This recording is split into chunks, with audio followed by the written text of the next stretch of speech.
Bonjour, Marceline, fondatrice, directrice artistique de Ciné Franco. Comment ça va aujourd'hui, Marcel? Ça va bien, merci Bertrand, merci. Merci de prendre de ton précieux temps. C'est une grosse période là pour toi, pour ton équipe, pour Ciné Franco, pour la bonne raison que très très bientôt, à partir du 16 février au 3 mars, c'est la 12e, 13e édition du Festival Jeunesse Ciné Franco.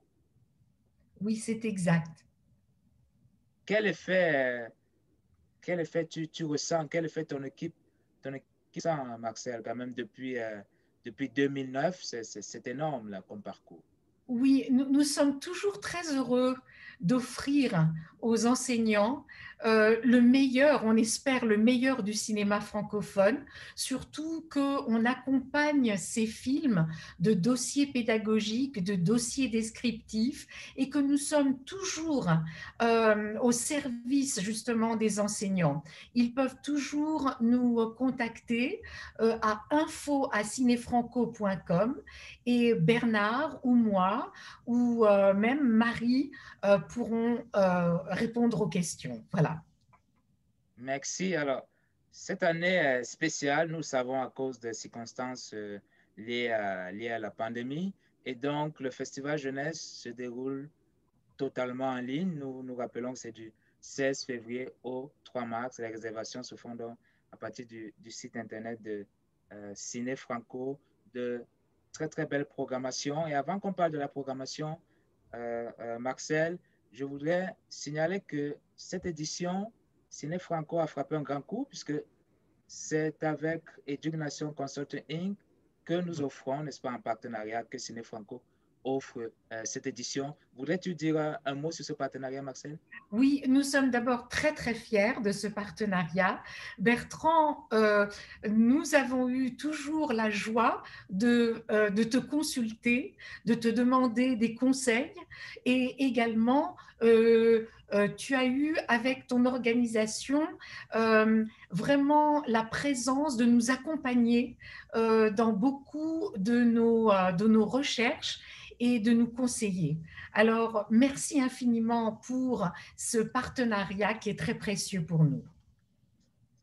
Merci beaucoup, Marcel. C'est pareil du côté d'Éducation, je peux te le dire. Là, nous sommes très, très heureux et heureuses là, au sein de notre équipe de ce beau partenariat avec Ciné Franco.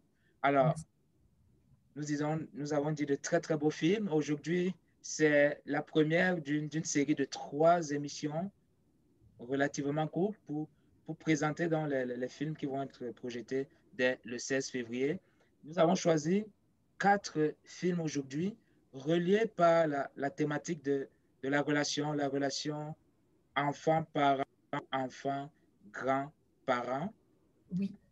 Quels sont ces 4 films, Marcel?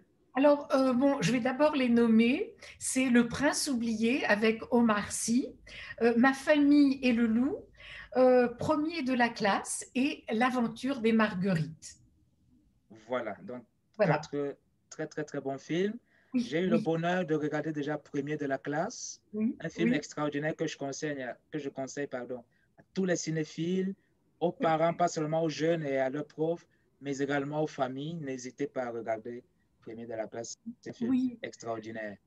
oui, ben justement, au premier de la classe, c'est un film, comme tu l'as dit, hilarant. Hilarant sur un petit garçon de 14 ans, Abou, d'origine africaine, qui ment à son père. Il dit qu'il est le premier de la classe, son père en est très fier, mais en fait, Abou est un grand menteur. Et voilà que il y a une assemblée, ou plus exactement une rencontre avec les parents d'élèves, et Abou, il doit s'en sortir. Donc, quand on regarde le film, c'est très, très, très, très drôle. Et vraiment, c'est un film qui, comme tu l'as bien dit, va faire rire les adultes autant que les ados. Voilà. Effectivement. Donc, on découvre la relation d'Abou et de son père, mais aussi des autres garçons de la famille Donc, leur relation avec les parents, spécialement le père. C'est aussi un portrait du milieu de l'éducation et un regard aussi sur les questions d'immigration, Oui. notamment en France.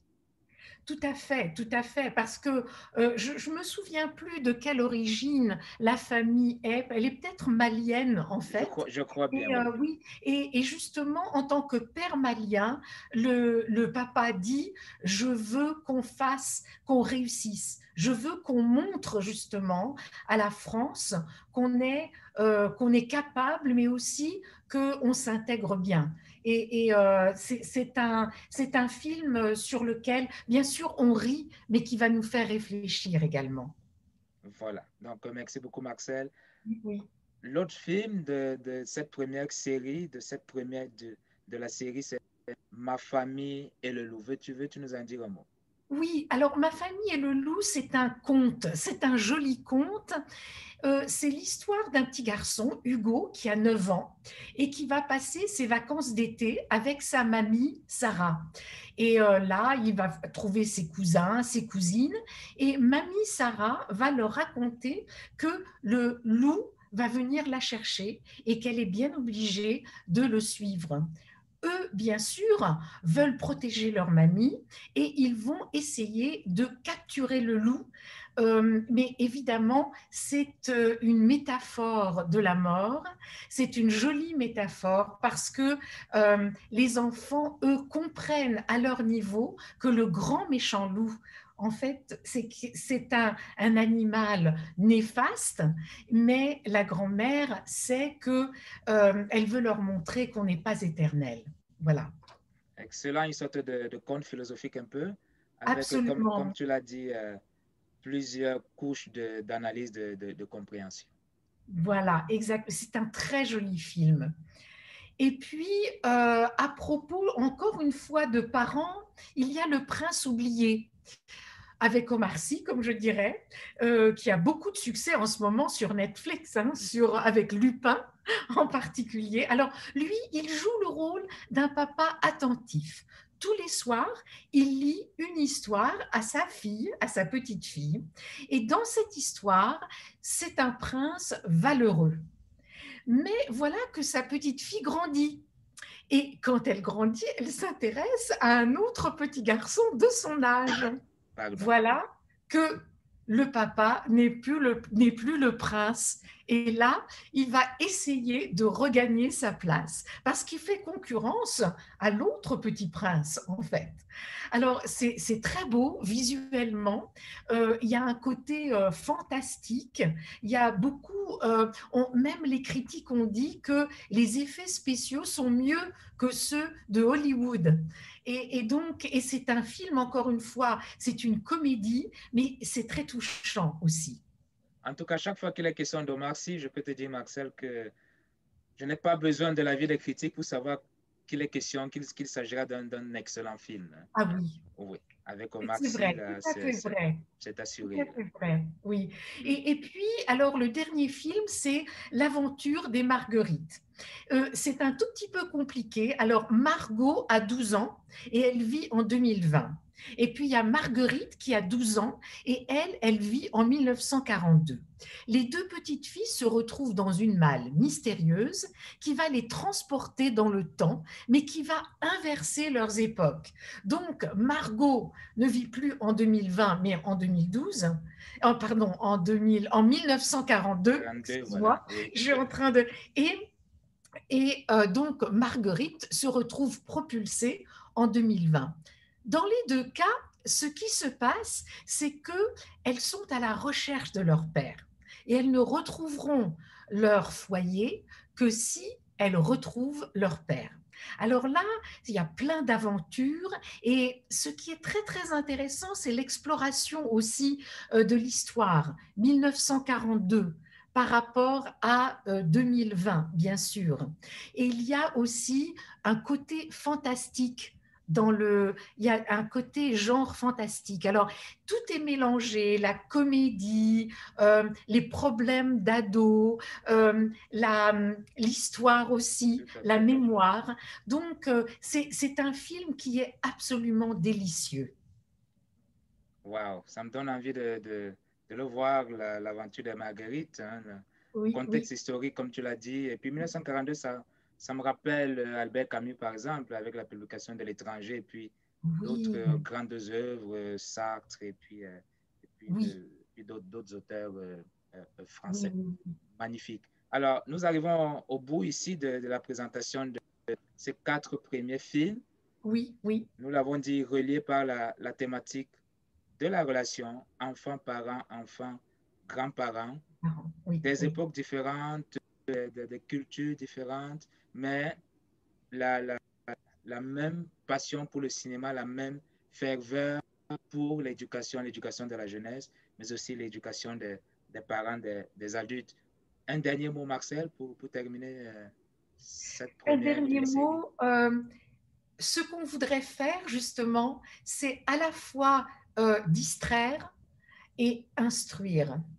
Et c'est une fusion qu'on a eu beaucoup de chance de pouvoir faire grâce à la découverte de ces films.